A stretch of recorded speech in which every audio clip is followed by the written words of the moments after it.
Joy, did you get my memo? Ayon tungkol sa company newsletter, Boss Rick. Yes, that's it. So, are you up to the job? Oh, I'm really flattered. Kaya lang, do you think I can be a good editor-in-chief? Of course, Miss Joy. Actually, ako ang nag-suggest na maging editor-in-chief ka ng ating company newsletter. Eh, bakit naman, Miss Carol? Because I heard that you finished the journalism course. Tama ba o hindi? Ay, oo. Sa correspondence school, actually, pinadadala nga ako ng mga lessons ko sa bahay. Tapos yung diploma, pinadala din sa akin. Laminated na! You see, we need people like you. People with proper training.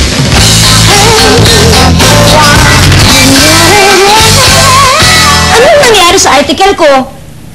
Inayos ko. Hindi ba ako ang bagong editor-in-chief? Inayos?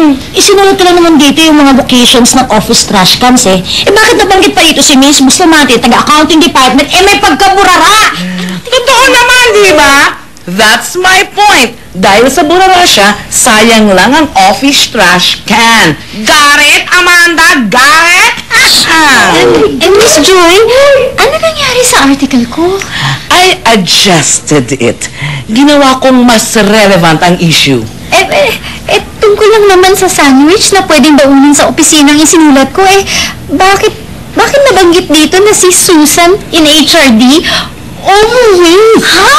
Nako, Gina, kailangan mas specific ang example. Pag nakita nilang lumba-lumba yang si Susan, naku, iisipin ng mga office mates natin na bumili ng sandwich na sinasabi mo. It's good for their diet. Fabulous! Got it, Gina? Got it? Anong ginawa mo sa article ko?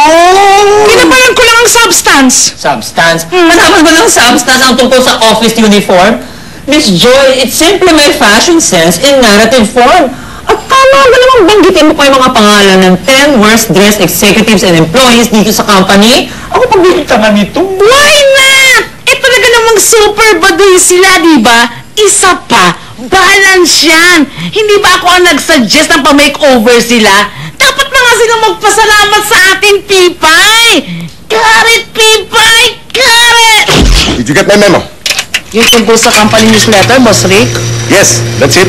Eh, bakit hindi natin tutuloy yung company newsletter? Kasi, mahal ang papel. Ako na lang papaprint. Iawas nyo na lang sa sweldo ko. It's okay, Miss Joy. May backup plan na. Nag-subscribe na kami sa cable. Well, we have to go. See you around. Sayang. Dami ko pa namang gustong isulat. Si Mr. Delgado, pinalayas nung sa hinuhulugan niyang kondominium. Si Mr. Menjola, sinugod ng kabit niya. Si Esther, sinuba yung pampasweldo sa kanya sa paluwagan. Takutsak na babasahin nila ang company newsletter from page 1 to last. They did not got it.